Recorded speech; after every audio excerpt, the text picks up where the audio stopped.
or cold. Or lukewarm. Hallelujah.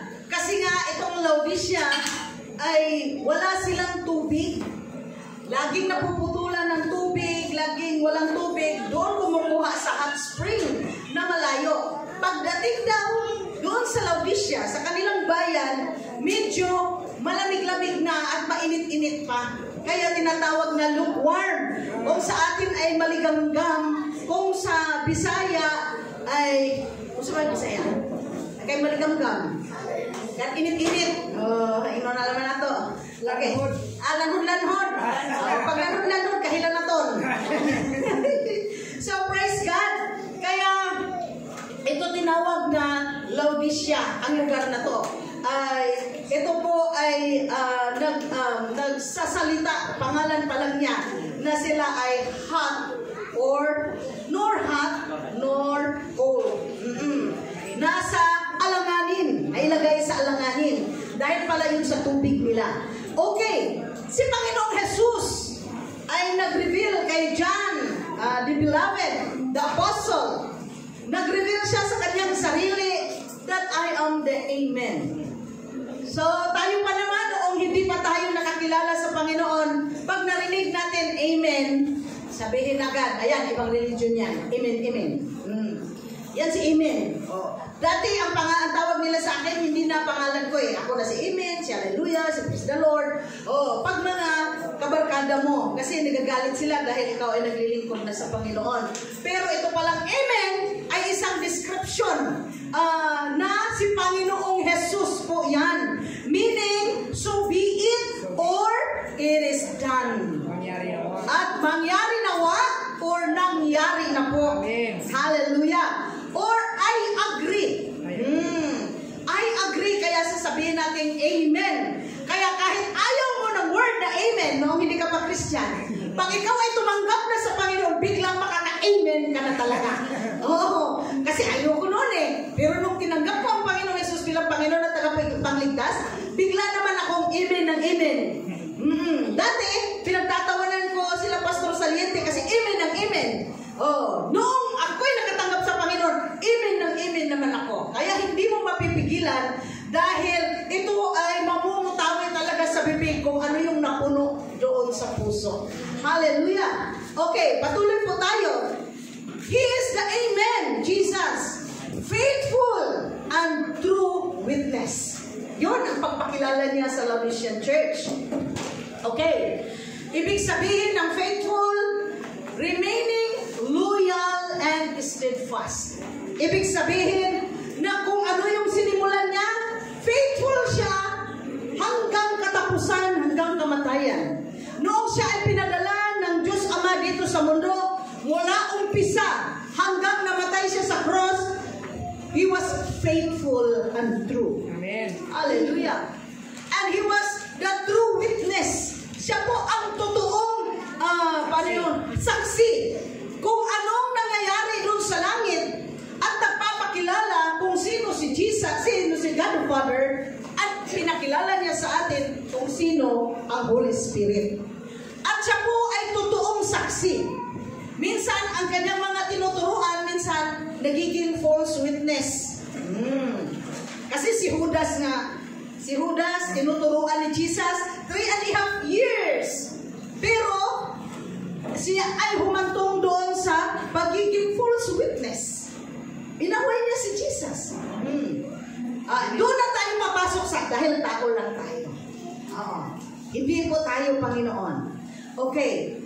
Pero, merong provision ang Panginoon sa 1 John 1:9. If we confess our sins, He is faithful and just to forgive our sins and cleanse us from all unrighteousness. So, kung tayo po ay nagkasala, humingi po tayo ng kapatawaran sa Panginoon at siya po ay handa at willing po siya na tanggapin yung ating paghingi ng kapatawaran at tayo po ay linisin ng Panginoon sa lahat ng ating mga kasalanan. Kaya, magiging bago na naman ulit, wag lang ulitin. Amen! Hallelujah! Meron talagang katapusan yan, wag ulitin. Okay, the beginning of the creation of God. Amen. Faithful and true witness. Beginning of the creation of God. So, meaning of this beginning of the creation of God, He is the ruler. He is the source, the origin of all creation. Praise God. Kaya niya ibinalik doon sa Church of Laodicea na siya po ang ruler. Siya po ang namumuno. Sana gusto ng Panginoong Jesus, siya yung mamumuno spiritually, financially, physically, materially sa mga buhay po ng Laodicean Church. So, katulad din sa atin, gusto ding i-relate ng Panginoon na ganun din para sa mga bagong Christians. Okay, and He is the source. Bakit pinakilala ng Panginoong Jesus ang sarili niya na siya po ang source ng lahat ng bagay? Siya po ang pinagmulan ng lahat ng bagay. At siya din po ang origin of all creation. Kasi kasama si Panginoong Jesus doon sa Genesis 1. Noong nag-create ang Panginoon, ni-recreate niya ang sanlibutan. Hindi ko muna i-ano yun kung bakit recreation. Nandoon ang anak na si Panginoong Jesus. Okay, in verse 15 of Revelation 3, I know thy works, that thou art neither cold nor hot. Kitang-kita agad ng Panginoon. Alam ko at nakikita ko ang inyong mga gawa sa church mismo. Okay, na hindi kayo gaanong malamig, hindi rin kayo mainit masyado. I would that thou wert cold or hot. Mas gustuhin daw ng Panginoong Jesus na ikaw ay malamig or ikaw ay mainit. Ayaw niya sa kalagitnaan. Kasi nga, pag malamig ka, ma-identify ka na hindi ka talaga Christian. Walang, kung saan napakaroon no? Walang pagkukunwari. Hindi talaga ako Christian. Malamig na malamig talaga ako. Bas, malamig pa ako sa bangkay. Okay. Pero kung gusto rin na maging Christian, gusto ni Panginoong Jesus, mainit kang Kristiyano. Amen. Hindi yung pupunta, wala itong patama ha, hindi yung pagkailangan na ng birth certificate, magpapa-baptize na. Kasi nga, kailangan baptismal eh. Tapos, sa Bisaya pa narumboy na no. Di man. Kasi, nandito yun eh. Ayaw ng Panginoon ng medyo malamig at medyo mainit-init. Ang gusto ng Panginoon, kung malamig ka, wag na. Pero kung gusto mong maglingkod sa Panginoon, paglingkuran natin siya ng lubusan. Hallelujah. Na kung kailangan mong birth certificate, nandito ka. Kung kailangan mo kami, nandito ka. Nandito ka lagi, kailangan mo lagi ang Panginoon. Kahit wala ka, meron ka, maganda ka, pangit ka, nandito ka lagi sa paglilingkod sa Panginoon. Hindi po dito lang sa church. Kasi kung taga saan po tayo, merong mga churches po doon. Hallelujah. Ang gusto ng Panginoon na makitaan po tayo ng mainit na paglilingkod sa Kanya. Kasi kitang-kita ng Panginoon kung hindi po tayo mainit at hindi din po tayo malamig. Ibig sabihin kung sa Bisaya pa, pakaaron ingnon na Kristohanon. Hallelujah. Ito, bunga-bunga na to ha. Lisod na. Okay, pero ang gusto ng Panginoon, kung ayaw mong mainit ka, maging malamig ka. Kung ayaw mong malamig ka, maging mainit ka. Walang kalagitnaan. Pero mahilig ang Christian or ang tao sa awiting The More We Get Together. Ibig sabihin, pwedeng medyo Christian, pwede din medyo bastos. Parang ganon. Parang ganon. Kaya kailangan, kung medyo Christian at medyo bastos, tanggalin na natin yan. Diyan na tayo sa gitna. Humingi po tayo ng tawad sa Panginoon. Kasi ayaw ng Panginoon ang mainit-init at ang malamig-lamig. In short, maligam-gam.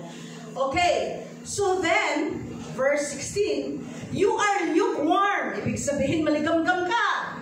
Neither cold nor hot. Hindi ka malamig, hindi ka rin mainit. Magkape ka nga ng ganyan. Ayaw mo. Ayaw ko talaga. Kasi kung gusto ko, lagyan ng yelo, maraming yelo. Kung gusto ko din, mainit na mainit. Oo, kasi doon mo malasap yung sarap kung siya ay malamig na malamig or mainit na mainit. Oh, ikaw na magtansya upang hindi ka mapasok. Hallelujah. Okay. He is an all-knowing God. Nothing is hidden from Him. Kaya huwag kayong mag-alala na baka hindi nila alam yung kasalanan. Alam ng Panginoon nila. Alam po ng Panginoon lahat ng mga kilos at galaw natin. Wala pong naitatago sa Panginoon. Huwag na lang po nating anuhin. Ang Panginoon may alam niyan. Hingi po tayo ng tawad sa Panginoon. Huwag nang halungkatin kung grabe. Pero sa Panginoon po, hinahalungkat yan ng Panginoon. Kasi may record po ang Panginoon. Meron pong book of works. Maliban sa merong book of life, meron din book of works. Okay. So, lukewarm, neither cold nor hot. In verse 17, because thou sayest, I am rich. Ito pala ang nagpa-lukewarm sa kanila. Kasi hambog po ang taga-Laodicea. Ito po ay i-relate po natin sa sarili natin. Huwag nating tingnan ang taga-Laodicea na sila noon pa yun. Tingnan natin ang sarili natin if you are hot or cold. Okay. Kung nagsabi ka ba na mayaman ako verse 17 yan. Sabi ng Laodicea yan, baka sinabi mo din, mayaman ako. Number 2, increase with goods. Wow, wealthy ako.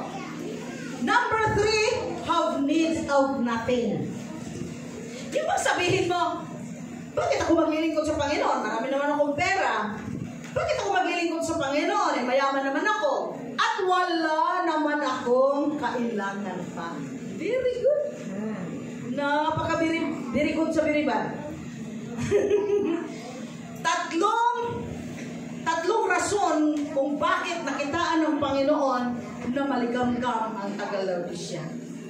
Hambog po sila materially. Which is true na mayaman sila. Dahil mayaman ang lugar, mayaman din ang mga tao, ang mga taong pumapasok sa church ay mayayaman, bit pa nila ang kahambugan sa kayamanan. Hindi sila nagbababago sa Panginoon. And then, sinasabi pa nila, hindi ko kailangan, wala akong kailangan, I have need of nothing. Hindi ako magpe-pray. Mayaman ako Hindi ako magpe-pray. Dahil mas lalo akong yumayaman. Hindi ako magpe-pray. Dahil wala akong pangangailangan. Excuse me po. May marami po tayong pangangailangan sa Panginoon. So, lukewarm Christian ay resulta sa pagka-materialistic. Yon. Resulta sa pagka-materialistic, kaya naging maligamgam. Sa tao, kung hindi tayo napansin sa mga tao or mga kapitbahay or ating ka-churchmate, na maligamgam tayo, napansin ka po ng Panginoon. Hallelujah. Kaya painit-initin po natin yung ating mga puwet sa paglilingkod sa Panginoon dahil kitang-kita at basang-basa ng Panginoon. Hallelujah. Okay. So, sabi ni Jesus, ako, sumagot ang Panginoon, isang verse lang. Sabi ng Panginoong Jesus, and knowest not that thou art rich? Ano ibig sabihin? Ikaw ay spiritually hikahus. Sabi nila, ako mayaman. Sabi ng Panginoon, spiritually hikahus ka. Verse 17 lang yun. Number 2, sabi niya, I am increased with goods. Sabi ng Panginoon, miserable spiritually. Ikaw ay miserable. Ikaw ay spiritually miserable. Ibig sabihin ng miserable, yung, siguro ang taong miserable, yung parang, walang kaligayahan, sorrowful. Oo, tapos hindi nakukontento, may pera na, naghahanap pa ng pera. Kung sa baboy pa, managlugdog tae, nakita pag tae. Alam nyo na yan sa mga Bisadya. Nakasunong na dito, tapos naghahanap pa.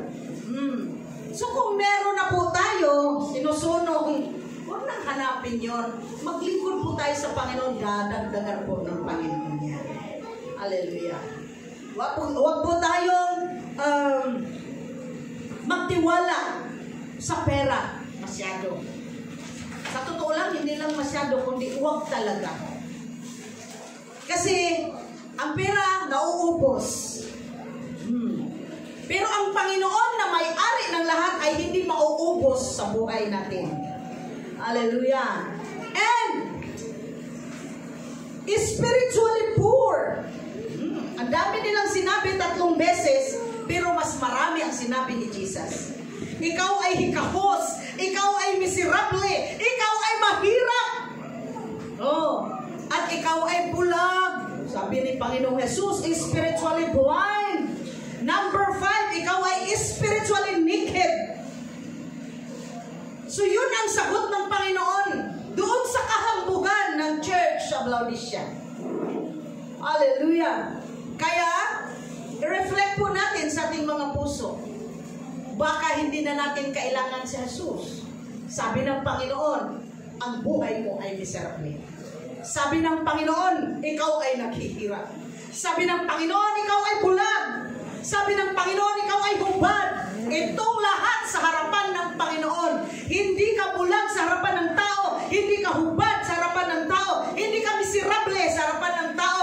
Hindi ka hikahos sa harapan ng tao. Pero sa harapan ng Diyos, yung lahat ng 5 na yan ay naririyan po sa tao. Hallelujah.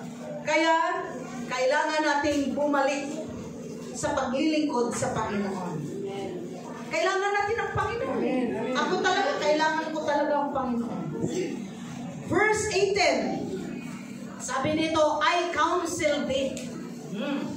Sabi ng Panginoon, tambagan tamo or payuhan ko kayo. Number 1, to buy of me gold tried in the fire, that thou mayest be rich. Meron naman palang gold ang Panginoon eh. Ibig sabihin ng gold, riches.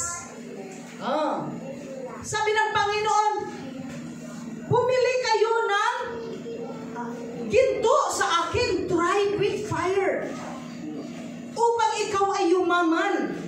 Ito po, sa totoo lang, both spiritual and material.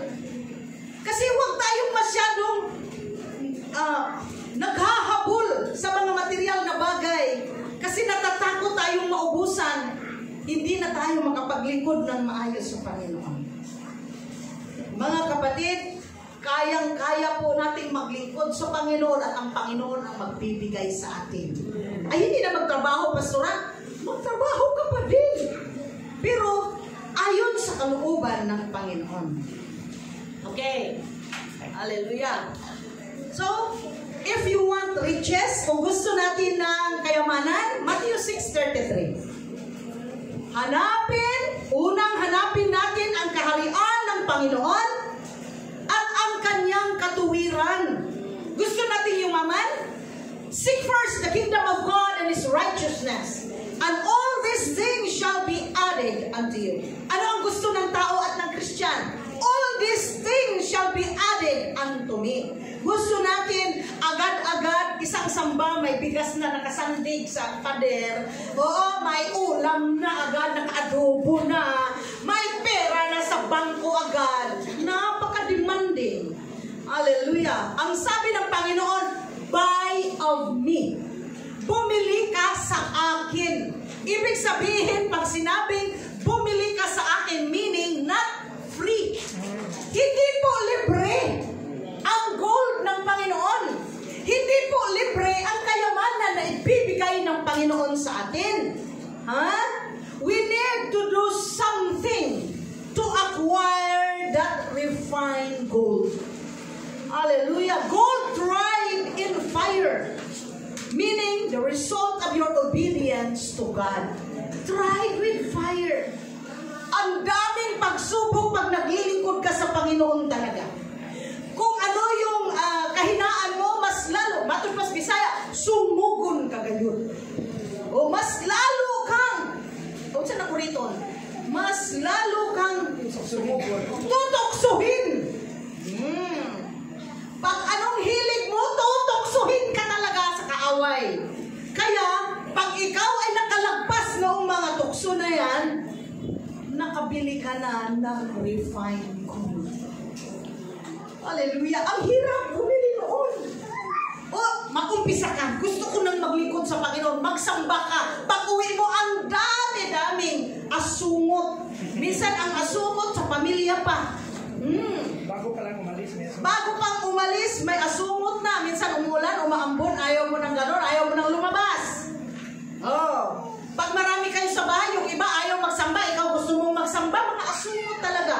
Pag malagpasan mo yan, samba ka ng samba, with all the asungot surrounds you, ang mangyayari, another ladder na naman. Another level. Ang asungot, mas mabigat-bigat hanggang sa umabot ka talaga sa grabing bigat na asungot. You are tried with fire.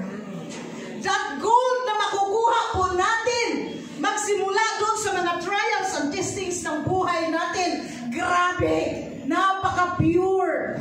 Pure riches from the Lord. Bakit yung mayaman ang mga naglilingkod sa Panginoon? Yayaman talaga yung pagdating ng araw. Magtataka ka. Ang hirap-hirap niya nila noon, pero pinayaman, pero walang absent yan. Mabuti ka kasi wala ka namang isturbo. Ano walang isturbo? Tayong lahat maraming isturbo. Pag-umpisa pa lang ang isturbo kadami-dami. Pag marami kang barkada, tapos bigla kang naging Christian, yung lahat ng barkada mo, asungot yan. Na-experience ko dun sa amin. Binato ako ng barkada ko kasi na-born again na ako. 17 years old pa ako noon. Pagkatapos, paglingon ko, naku, yung grade 3 kong barkada. Parang minsan, umaandar din yung pride natin. Kontra isa pa, yung pride natin. Binato niya ako, as in, bato talaga. Tapos, nung paglingon ko, naku, ito naman palang galing sa UP ang nagbato sa akin. Para bang, parang ganon. Pero naalala ko kaagad ng Panginoon, sabi niya, binato kita, born again ka na kasi. Sabi ko, Lord Jesus name. So hindi ko na lang pinansin. Imagine ka, asungot yun. Pwede ako magsumbong sa tatay ko. Pwede mapalo siya ng tatay ko. Pero sa totoo lang, matanda na yon, 20 plus na yon, ako 17 lang. Mabarkada ako noon eh. Ay, magbarkada din kayo para masubukan yung mga bata.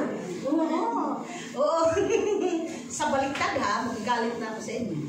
Okay. Kasi hindi ako Christian noon eh. Galing school, may ibang barkada sa school, iba din barkada pagdating sa amin. Iuso sa amin ang tuba. Inom kami ng tuba. Walang tuba dito, huwag na lang kayo mag-inom. Hallelujah. Hindi na ako nag-inom, naghahanap na sila ngayon. Kaya yung isa, binato ako. Kasi wala nilang kainuman na dalaga eh. Kasi, kahit dalawa lang kami dalaga, puro dyan dalaga. Sige, inom, sige, laklak. Wala problema. Basta laklak lang ha. Huwag mong dagdagan. Huwag mong dagdagan talaga. Okay. So yun po ang mga asungot sa paglilingkod sa Panginoon. Kunti lang yun. Akala kong malaki yun. As I grow mature, as I grow old of this journey in life, mas lalong pabigat ng pabigat ang ating mga asungot sa buhay. Pero dapat ma-overcome pa din. I-overcome. Number one talagang mag-overcome. Ugali po natin. At saka yung pride po, ibaba talaga. Ibaba talaga. Grabe. Kasi sa totoo lang, sabi ko pa, ang sarap talaga ko. Sabi pa, may kanta kasi doon sa amin, naririnig namin siya, kung maibabalik ko lang. Sabi ko, kung maibabalik ko lang, talagang kumus-kumusun ko talaga. Parang ganon talaga. Kung maibabalik ko lang lahat, no. Magkalaitin talaga ako. Sabi ko. Kaya, praise God na hindi na maibabalik ang lahat. Iwanan na po natin. Iwanan na po natin, ipurso po natin ang paglilingkod sa Panginoon dahil may hahantungan po ito. Spiritually at saka materially. Makikita naman natin dito sa mga luma-luma na dito, makikita po natin paano bless na ang mga nauna ng bless sa atin. Praise God. Oo. At maging masaya din tayo, hindi katulad ng garland na money. Bakit galit yung iba na ginarlanan ng money yung kanilang mga graduate at mga honor? Huwag kang magalit. Wala ka lang pang garland sa anak mo, kaya galit ka. Oo. Kahit matabunan na maging tuga na yung garland niya. Puro pera, huwag kang magalit. Kasiyahan nila yun. Kanya-kanyang paandar, sabi ko pa. Grabe, pati mga pastors nag-ano din doon eh. Kaya nakisaw-saw din ako. Natural, vlogger tayo eh. Ha? Hallelujah. Grabe, pati pastor. Ako noon, buwak na sa utot-utot daw. Nangangamoy pa daw yung... ikaw walang pera, nanay mo, tatay mo. Di natural. Ako din utot-utot din naman dati. Buti na lang hindi ako honor para walang garland. Kasi kanya-kanya lang ang buhay. Huwag tayong magalit para sa... Sabi pa noong isang preacher, narinig namin kapo ni pastor, sabi pa, kaya sila galit kung anong meron ka kasi gusto nila kung anong meron ka. Gusto silang bawiin sa'yo kung anong meron ka. May mga tao galit sa maganda. Bakit ka galit sa maganda? Kasi pangit ka. Oo, di ba? Ganun lang yun. Oo, para sa mga ganda, ano yun? Power yan. Oo. Sana ang mga ganda galit din sa pangit. Para, ibig sabihin, gusto din nilang pumangit. Kasi kung wala ka at anong meron ang iba, nagagalit ka. Kasi ang gusto na sinasabing sana all. Okay lang yung sinasabing sana all kung puso natin okay. Pero yung sana all na halos mahimatay ka na sa sana all na yan, kasalanan na po yan. Oh, yung garland na maganda, sana all. Oh, tapos yung iba galit. Kasi snowbird lang daw sa kanila. Meron din nag-ano, okay lang. Oh, sabi, yung anak ko, bahala na kung walang garland, basta hakot niya lahat. Porque alam ko, mahakot niya lahat. Hayaan mo din yung, hayaan mo sila kasi. Napahiya tuloy ng lalo yung, ako din nun, hindi ako mapahiya. Bakit? May 1 million ako eh. O, di ba, ginarlanan ako ng marami. Tingnan mo kung yung mga taong yun na kumontra sa garland na yan, kung garlanan sila ng gano'n, tuwa. Tuwa, imagine ka, 150,000 yung isa. Yung isa naman ay 1 million. Ikaw garlanan. Ay, takbo-takbo mo din yan doon. May garland ako, ganito. Ikaw utot-utot man, ayaw mo. Nadali lang yan, na-ingets. Yung pastora naman na nasa Thailand, sabi niya, huy, mga ingitero, hayaan mo sila. Mag-garland ka din. Kawawa daw yung mga kabataan na walang garland na gano'n, hindi sila kawawa. Ikaw ang kawawa kasi ikaw yung affected. Kung affected ang kabataan na mahihirap na walang gano'n, ibig sabihin hindi niya tanggap kung ano yung katayuan niya. Tanggapin natin. Alam tayo na mahirap eh. Alam tayo na walang garland eh. Yan. Diyan mag-umpisa ang pangarap. Challenge. I-challenge sa sarili natin. Pag ako ng anak, Lord, magka-garland ang anak ko. Kasi aayusin ko. O, kahit ako wala, pagdating ng araw, mga anak ko, i-bless ng Panginoon, maglingkod ako sa Panginoon. At ako ay yayaman. Dahil sa Panginoon, hindi ka maghihirap, sabi niya. Pero, bilhin mo ang kayamanan ng Panginoon. Paano bibilhin? Isang technique, Matthew 6:33. Unahin, hanapin ang kaharian ng Diyos at ang ganyang katuwiran. Ayaw ng tao maghanap ng kaharian ng Diyos. Kasi mas maganda mag-day off, paglinggo, hindi ka magsamba, matulog ka na lang. At mas maganda yung hindi ka itutuwid ng Panginoon. Amen.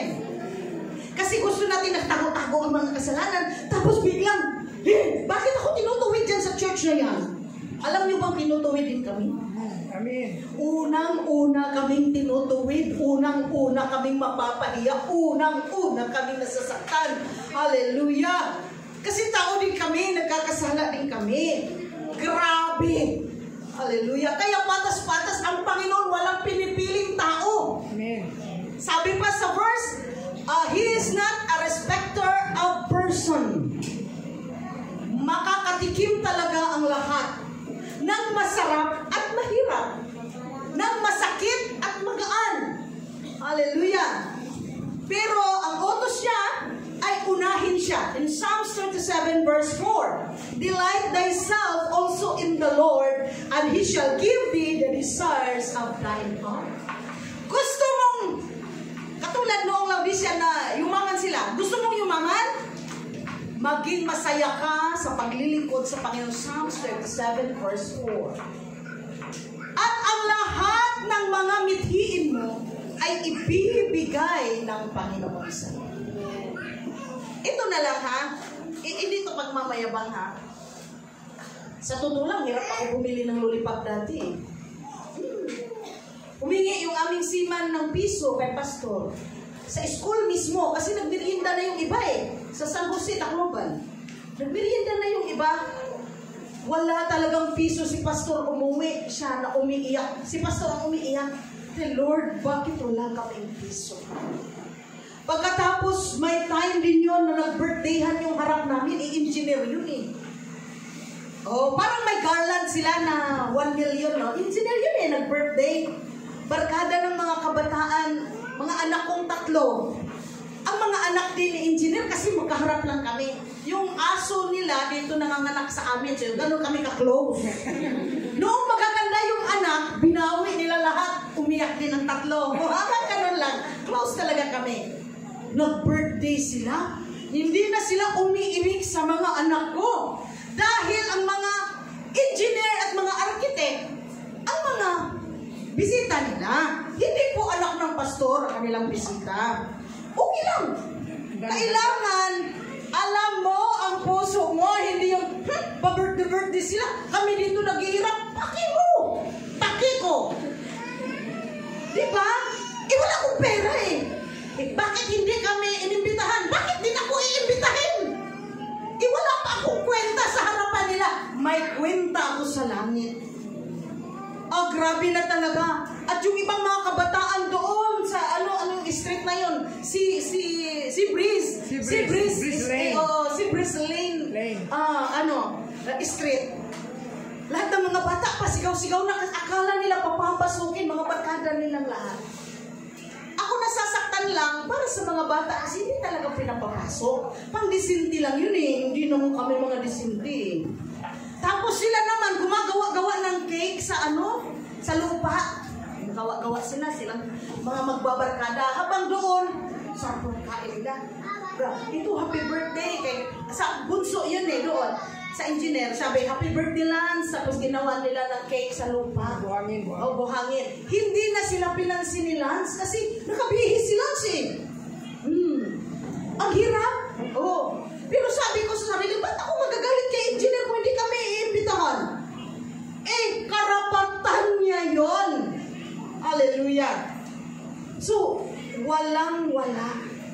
Pero ang mithiin ko sa puso, meron talaga akong mithiin. Sa maraming mithiin, natural number 1, gusto kong makagraduate mga anak ko. So, nakagraduate sila. Isa talaga, para may rason na, bakit si pastora maraming bling-bling? Mithiin ko talaga yun. Talagang pinagpipray ko yun kasi sabi ko, grabe mo, kawawan ng mukha ko nito talaga. Hindi pa ako marunong mag-makeup, wala pa akong bling-bling. Sa totoo lang, pinagkaloob ng Panginoon sa mahirap din na paraan. Hindi po ito kung saan nakuha. Mahirap na paraan. Ulugan po sa RD. At matagal na po ito. Kasi one time, mayroong tiyahin ata yung kapatid, basta hindi ko na i-mention, pumunta dito. Paglabas ko, ganito ako. Sabi niya agad sa tinga ko, at sa dito ko, tingin siya. Tapos sabi, kayo pala ha? Kasi yung pera ng aking pamangkin. Ha? Ito? Sabi ko ganun talaga kasi nagulat ako, hindi ko kilala Tapos sabi, ha? Ito? Binigay ng DH? Wow! Talagang sinabi ko tayo, wow! Sa labas mismo, dyan mismo, paglabas na paglabas, inaway kami. Yung pala sila doon, ang dami na nila sabi, uy, bakit mo? Saan yung pastoran? Saan yung pastoran mo talaga? Kasi aawayin daw ako. Ganun lang yung mga sumot sa buhay. Kahit saan susundan ka. Tapos, alam niyo yun, di ba? Oo. Tapos ito, hindi po makakabili ng ang BH para sa akin ng ganito. Sabi kong gano'n. Lalo na ito. Sabi kong gano'n sa kanya. Hindi ako nagmamayabang, pero puntalyan niya lahat eh. Sabi ko ba, nandito palang pamangkin mo. Oh, meron na ako. Huwag kang ganyan. Alam na alam ko ng treasurer yan. Bakit nagkaroon? Minimithi ko eh. Kaya kasi desire. Ang gusto ng Panginoon ay maglingkod ka sa Kanya at lahat ng desire ng puso mo. Praise God. Amen. Pinagraduate ng Panginoon ang mga bata. Hallelujah. Isang desire, paano makasakay ng barko? Wala ka tayong sariling barko. Pinag-pray ng lahat yun. Pinagtutulungan. Praise the Lord, nakasakay din. Pero bago siya nakasakay, nandito na po ito lahat. Oy, naku, 10 years ago.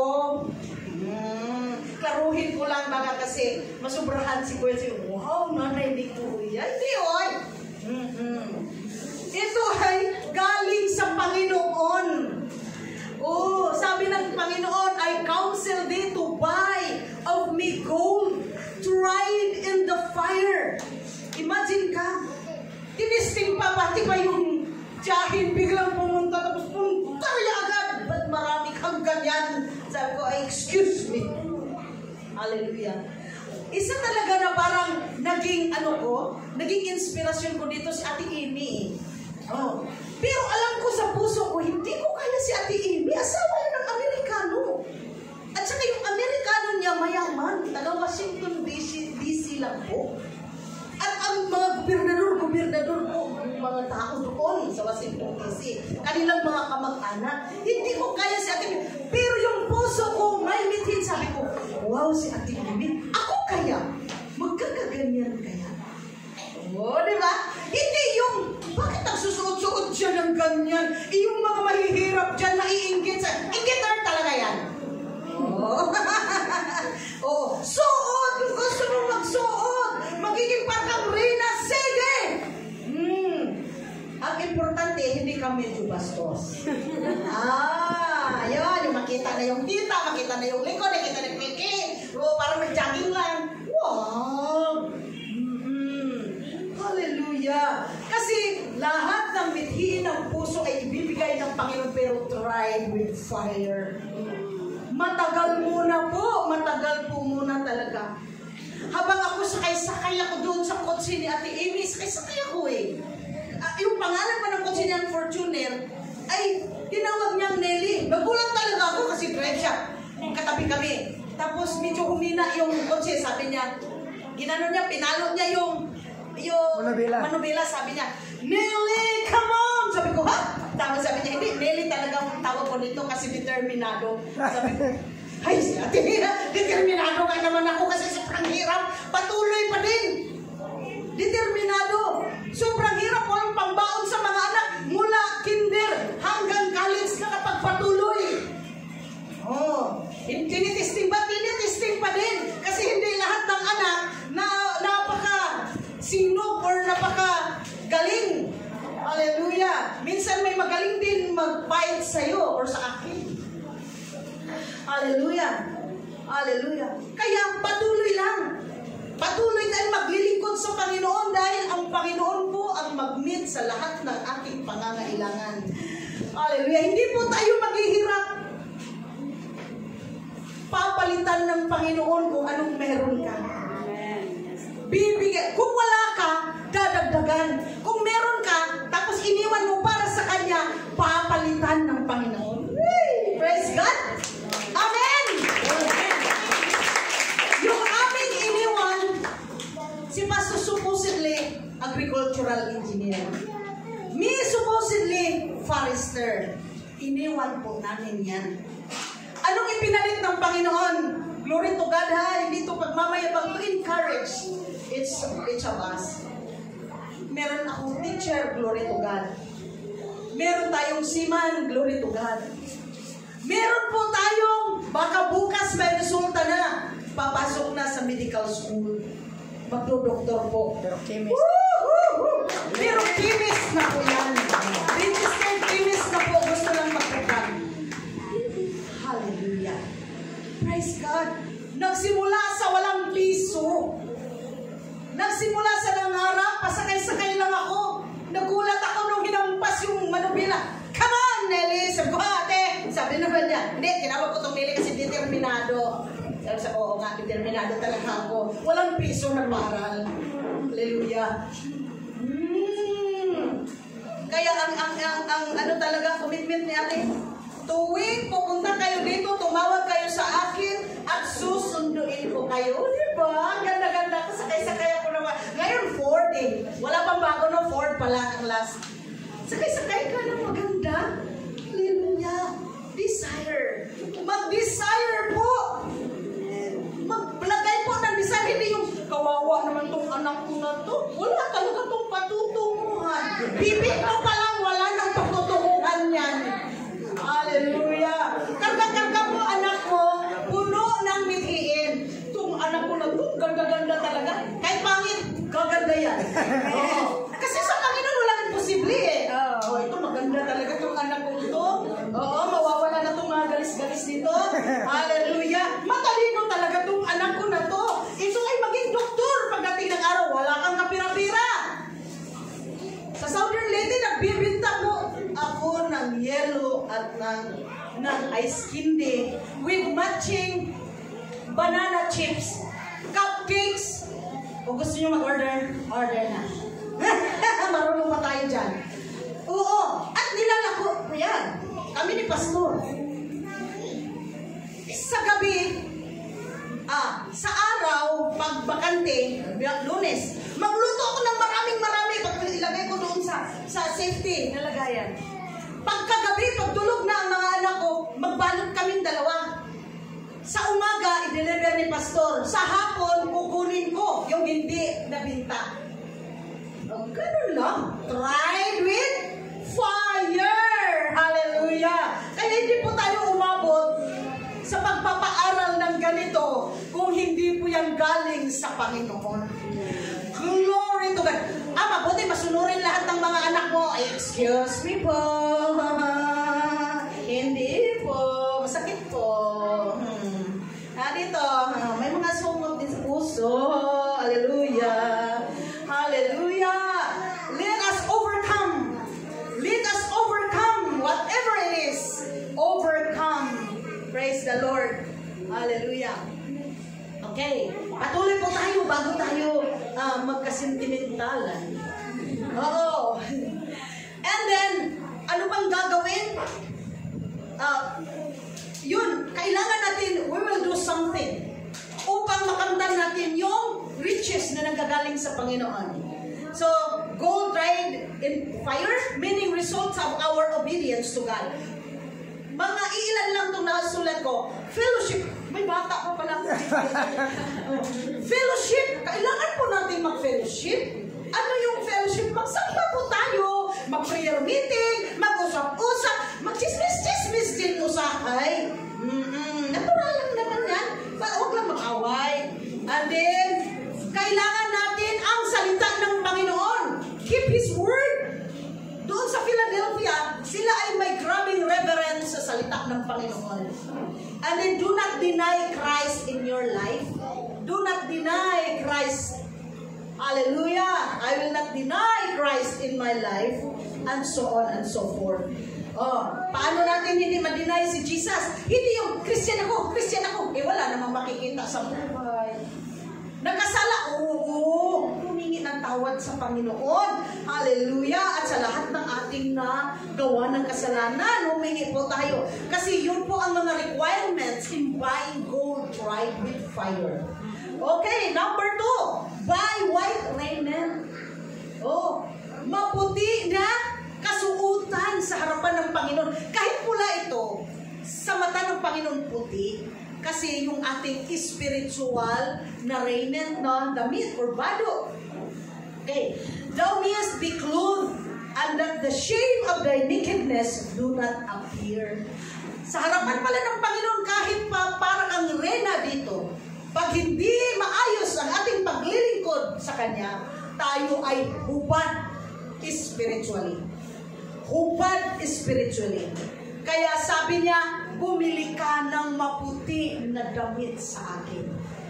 Okay, ano yung ibig sabihin ng white raiment or white na damit? A life washed by the blood of Jesus. A life washed by the blood of Jesus. Ang buhay natin na tinanggap natin si Panginoong Jesus bilang Panginoon at tagapagligtas, hinugasan po tayo ng banal na dugo ng Panginoong Jesus. Amen. According to the book of Mary Baxter, na yung dugo daw ni Jesus until now is keep on oozing. Tumutulo pa until now dahil patuloy siyang nag-reach out sa mga taong wala pa po sa Kanya. At i-acknowledge po natin ang dugo na yon. Pag i-apply natin, paano natin i-apply ang blood of Jesus?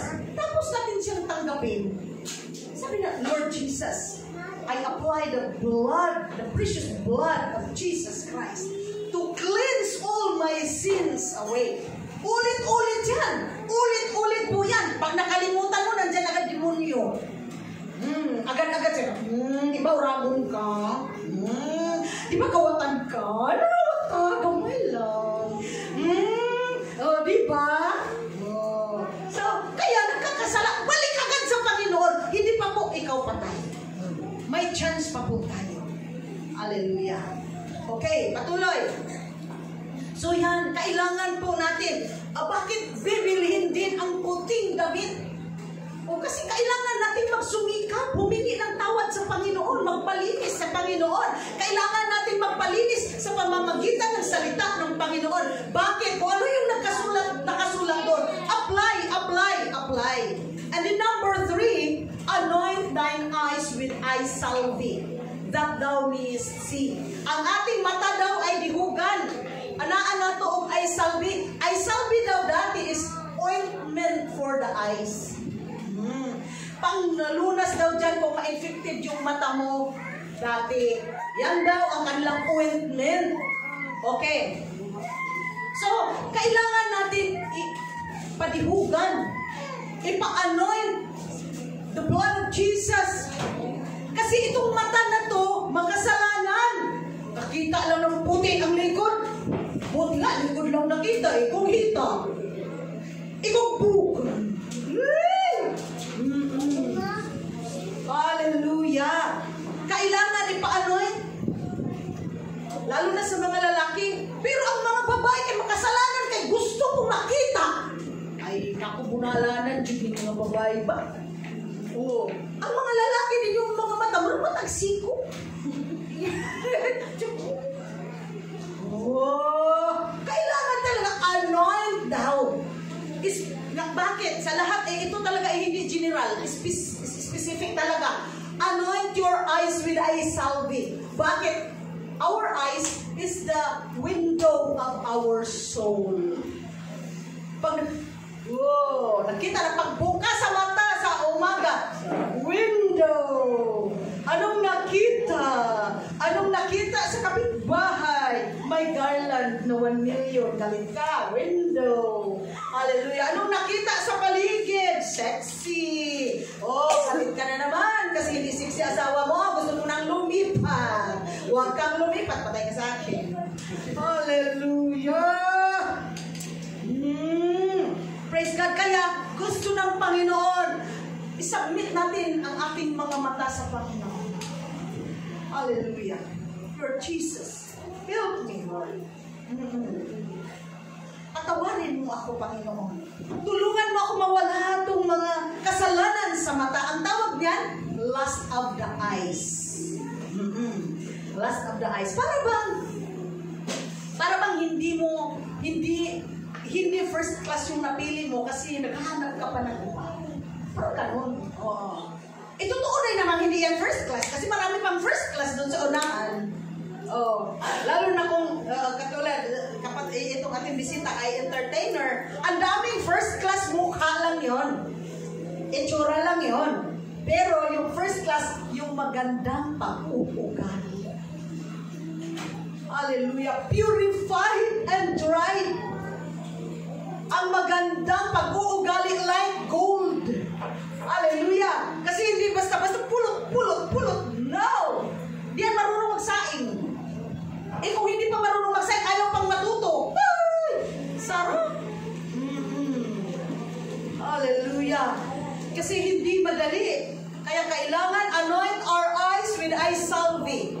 Ano yun? Anointing from the Holy Spirit. Anoint my eyes, O Lord. Let this, the lust of the flesh get out from my eyes right now. In Jesus' name. O pag tingin mo ganon, okay na. Araw-arawin mo din yun. May limon yun sa gilid. Sabi, talaga, hindi mo gusto ha? Di ba dati? Di ba dati kung sa oragon ka? Ito na.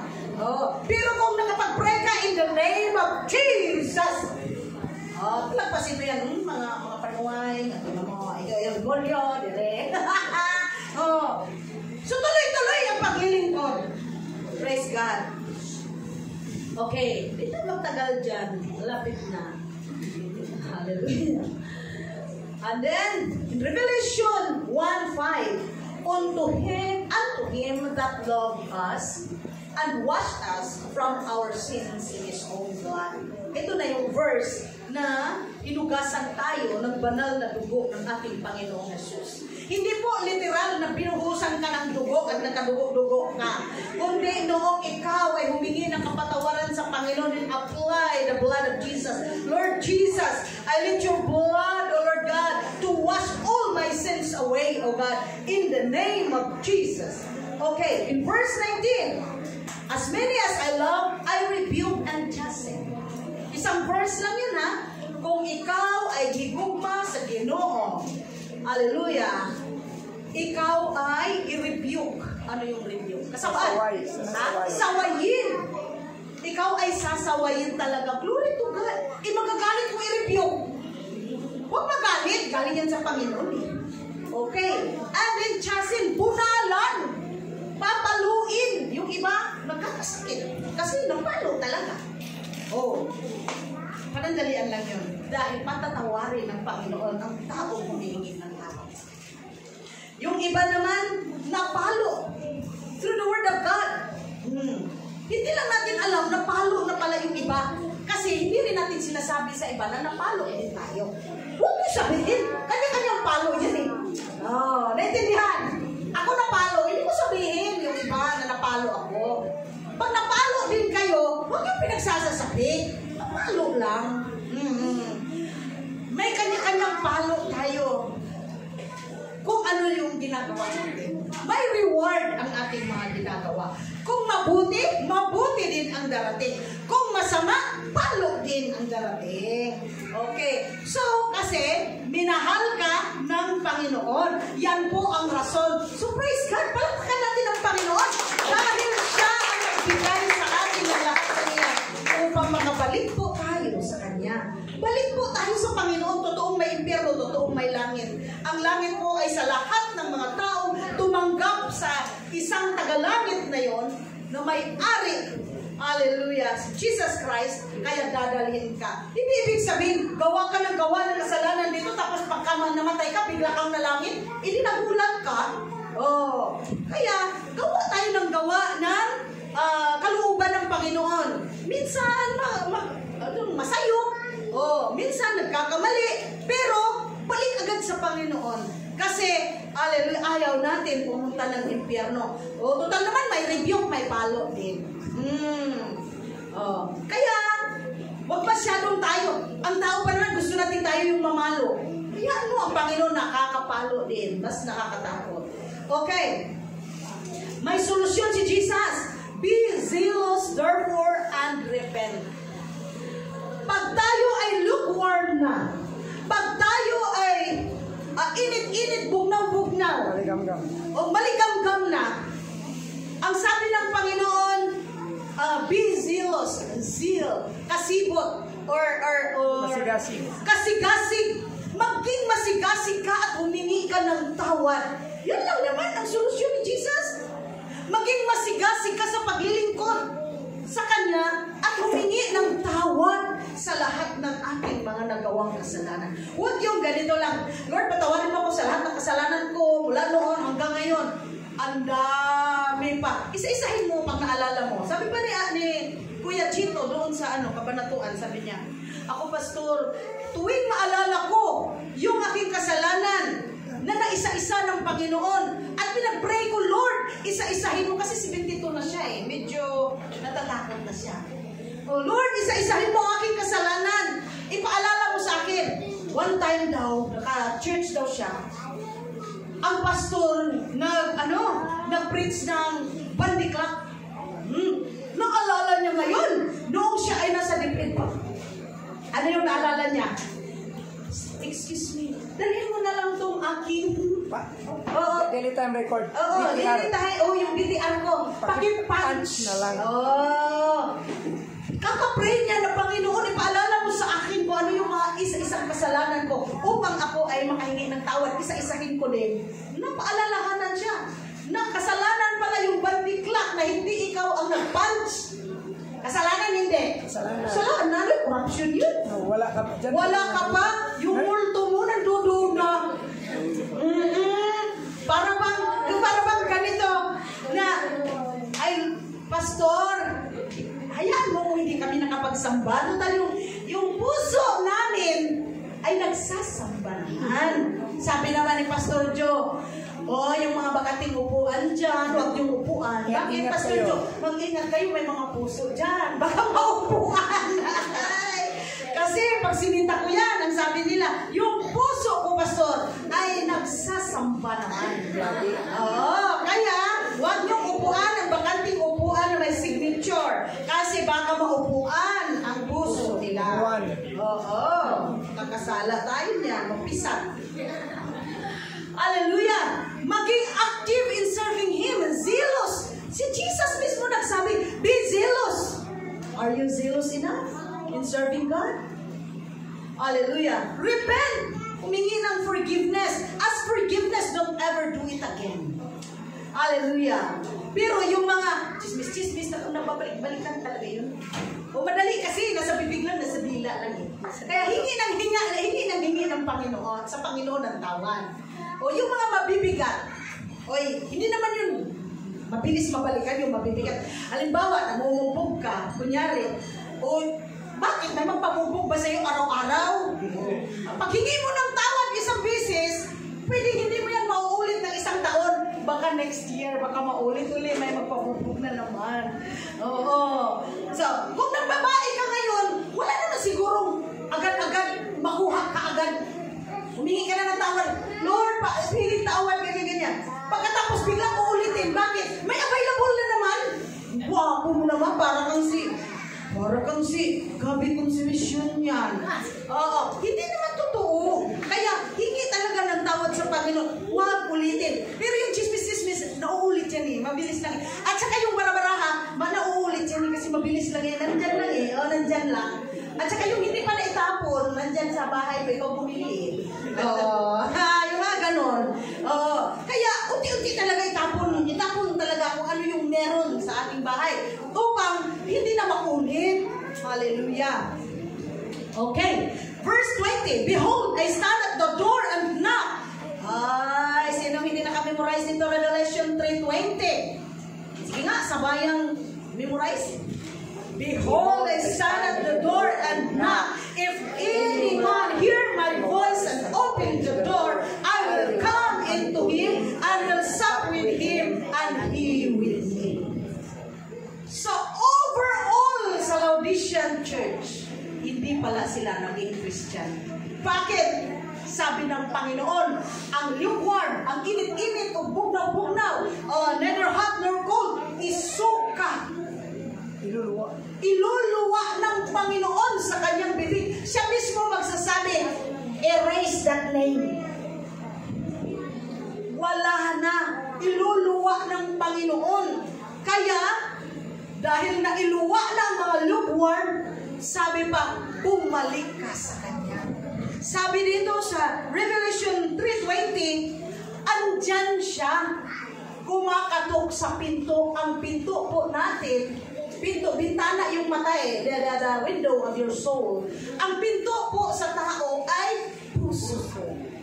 Kumakatok po ang Panginoon. Katulad natin mga kapatid. Ate Susan at saka si Brother JR. Kahit saan may mag-i-invite sa kanila, wala na silang kalusot. Wala talaga silang kalusot. Bago sila nakarating dito, may Korean pa na grabing text sa kanila, taga-Imos. Ibig sabihin, mahal na mahal po kayo ng Panginoon. Amen. Amen. Ibig sabihin, Lord, ang Panginoong Jesus ay nakatayo sa pinto ng puso at kumakatok sa iyo at nagsasabing, buksan mo ako. I want to get inside with you. Hallelujah. Bakit? Kahit Christian na tayo, pinasangtabi natin ang ating Panginoon. Kasi gusto po natin na ang masusunod ang ating layaw ng buhay. Gusto po natin ang masusunod, hindi ang salita ng Panginoon. Gusto natin masunod sarili po natin. Read the Word of God and then sundin po natin. Ganun pa rin, pastora, nagkakasala din naman. Oo. Sige lang, hindi ka papatay. Maya-maya humingi ka ng tawad sa Panginoon. Unti-unti po tayong babaguhin ng Panginoon. Marami namang pastor na sa kulungan. Oo. Bakit? Naka-YouTube yan eh. Oo. Huwag nating gayahin at maawa tayo sa kanila. Hindi sila nakapag-overcome sa temptation. Hallelujah.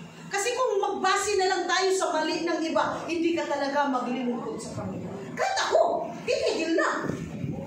Pero hindi. Tayo po ay humingi ng tawad sa Panginoon at patuloy. Sabi ng Panginoon, be active, be zealous enough in serving God. And then repent. So ngayon, kumakatok po ang Panginoon sa puso nyo. At sa akin, gusto niyang pumasok at siya na yung mag-drive sa Ford mong puso. Gusto niyang drivean ang ating mga puso. Gusto niyang mangunahan sa atin. Huwag po nating paunahin sarili natin. Maghihirap naman kasi tayo pag na-born again kasi magbibigay pa. Ang bili ng gold ni Pastora. Nabili ko na po lahat. Okay na po. Hallelujah. Oh, glory to God. Gusto ko lang lumipat ng gandang bahay. Basta malaki yun. Hindi tayo sa Jesus. Hindi tayo sa Jesus. Oo. Hindi sa tao. Hindi tayo sa Panginoon. Ba't ba? Ayun, nag-in-in ang tao. In-in tas Ginoo. Yes, Pastora. May ano kayo? May supporter kayo? Wala. Bigla-bigla na lang kasi ang Panginoon eh. Humihingi tayo sa Panginoon. At doon na in-in sa langit. Hallelujah. Hindi ko kasi alam yung in-in sa Tagalog eh. Bahala na kayo in-in na yan. Oo. Didikit. Pakipag-sikit ka. Pakipag-sikit-sikit, ma'am. Okay. Hallelujah. So, ang gusto ng Panginoon pag narinig nyo, ay, hindi ko naman narinig, Pastor. Yung nag-invite sa'yo, si Jesus yun. Amen. Ha? Ay, hindi. Si Sister Cinda lang naman nag-invite. Hindi po. Pagdating doon sa impyerno, doon sa binasa namin na book, yung Revelation of Heaven and Hell, sabi ni Jesus, ilang bisis kitang pinuntahan sa bahay mo. Sabi, wala, Lord. Sabi naman ni Jesus, may mga pastor at mga worker kung pinapapunta sa iyo. Ako yun. Hallelujah. Hallelujah. Hallelujah. Kaya huwag magmamatigas. Open your door. Open your heart. And let Jesus come in to your lives. Hallelujah. Kasi gusto niya, and will sup with Him and He with me. Ibig sabihin kung sa Bisaya, pag gusto niya makipagsandurot, o kung sa isip din ng mga Tagalog niyan gusto makipagsandugo. Hindi, sandurot po. Ibig sabihin, gusto niya ng close relationship with you and God. Ay, hindi, magagalit kasi si Pulano pa. Ay, nako, hayaan mo si Pulano, si Tarpulana, si Tarpulin. Hayaan mo sila, makipagsandurot ka, makipag-close ka sa Panginoon. Kasi the Lord Jesus is keep on knocking at your door. Hallelujah. Wanted to enter in to be with you and He with me.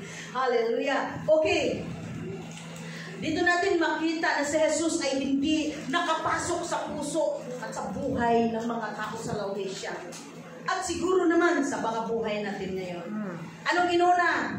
Reels. Anong inuna? TikTok. Anong inuna? Hallelujah, labahan. Anong inuna? Kung ano-ano. Pag maluwag ako, sister, saka ako magsasamba. Kailang kaluluwag. Oo, kailang ka kaya luluwag. Kami sa totoo lang ang sikip-sikip. Oo.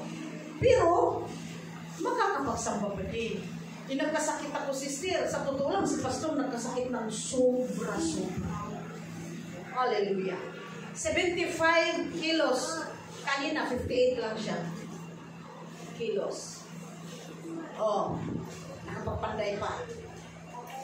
Pag determinado ka po sa paglilingkod sa Panginoon. Hallelujah. Ang requirement na lang natin ay umupo lang eh. Ayusin natin to para makaupo kayo ng maayos. Ayaw pang umupo. Hayaan mo, pastora, may puso naman dyan. Sa puso na lang. Maraming bakante. Uy, marami tayong upuan ha. Pang-puso. Marami tayong pang-puso. Hallelujah. Kasi pag dumami pa tayo, at actually, mas marami pa tayo dito. Sa totoo lang, hindi mga absent. Kaya ito, itaas na natin yan, sa taasan, doon sila. Sabi ko pa naman, sobra ako kamagita talaga. Sabi ko, ay pastor, kailangan talaga, may mga eyes and ears din doon. Susulat ako doon ha, baka may mabuntis tuloy dyan. Susulat ako, bawal! Exclusive. Lalo na kung lagyan ko yan ng kurtina, hindi ko yan lagyan ng kurtina. CCTV talaga, kunik na sa akin. Yung CCTV dito, CCTV dito. Oh, hallelujah. Kasi we will not allow. Gusto natin pumunta ng langit. Hallelujah. Oh, Jesus. Hallelujah. Okay, patuloy tayo. He is, okay, tapos na tayo. Hallelujah. Kung tayo po ay nakarinig, Jesus is not in. Kung tayo po ay, kung bumukas na po tayo, sa ating puso, binuksan natin si Jesus, gusto niyang makipag-fellowship. Gusto po niyang magbigay sa inyo or sa akin ng riches, ng white raiment. Gusto po niyang maging maayos ang ating paningin, hindi daw bulag. Hallelujah, spiritually. Let us all stand up. We'll glorify your holy name, O Lord Jesus.